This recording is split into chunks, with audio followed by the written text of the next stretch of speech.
Generation 8.5 is here with the PS4 Pro, offering a more powerful piece of hardware for console gaming to finally go 4K, at least for some games. The unboxing process here is pretty standard. You've got your branded, colorful box on the outside, and on the inside, a sturdier cardboard box actually holding everything. Opening that up and putting some paperwork aside, first we're greeted with all the accessories that come with this system, including an HDMI cable, headphones, USB to micro USB cable for charging a controller, the power cable, which is a different kind than the original PS4 and PS4 Slim, and then of course the revised DualShock 4 controller. All that aside, all we have left is of course the PlayStation 4 Pro.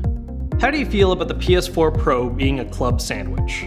So when I first saw the PS4 Slim, I hated it, but once I actually got one in person, it really grew on me and now I actually really like it, so I thought maybe that would apply to the Pro as well. And not so much.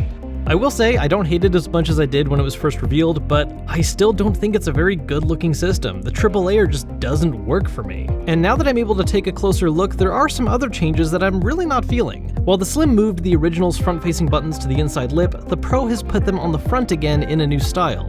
There's this thin strip of material, almost like a little tiny flap, with the left and right side pushing in for power and eject. Now personally, I'm not a big fan of front-facing buttons that you can push real easy. As rare as it is, if you play games often, chances are there's going to be some really bizarre circumstance that happens where your system gets shut off mid-game, which is always annoying. One thing I do like that's a nice little touch to help signify this as a more powerful system is that the PlayStation logo on the Pro is a fully reflective surface as opposed to the Slim's glossy black, which just looks awesome.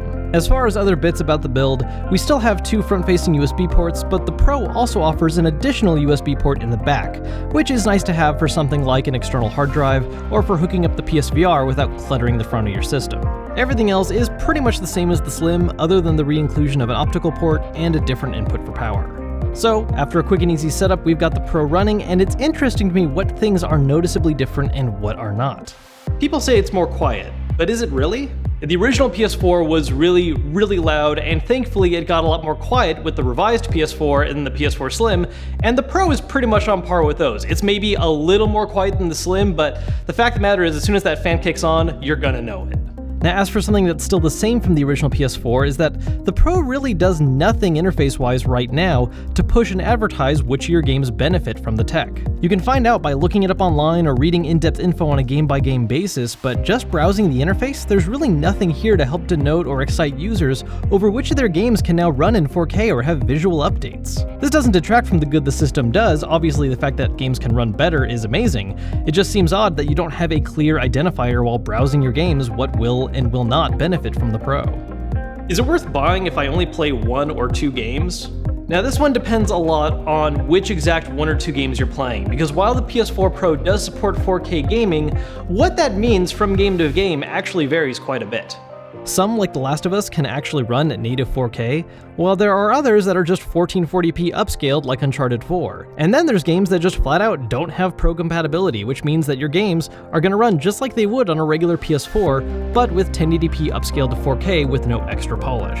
If none of the games you care about offer Pro compatibility, then there's not a lot the system's going to offer you over a Slim other than an extra USB port and a larger hard drive. But if those few games you play do have a Pro mode, then honestly, it's a pretty easy yes. It's also an excellent option if you want a special edition sandwich console.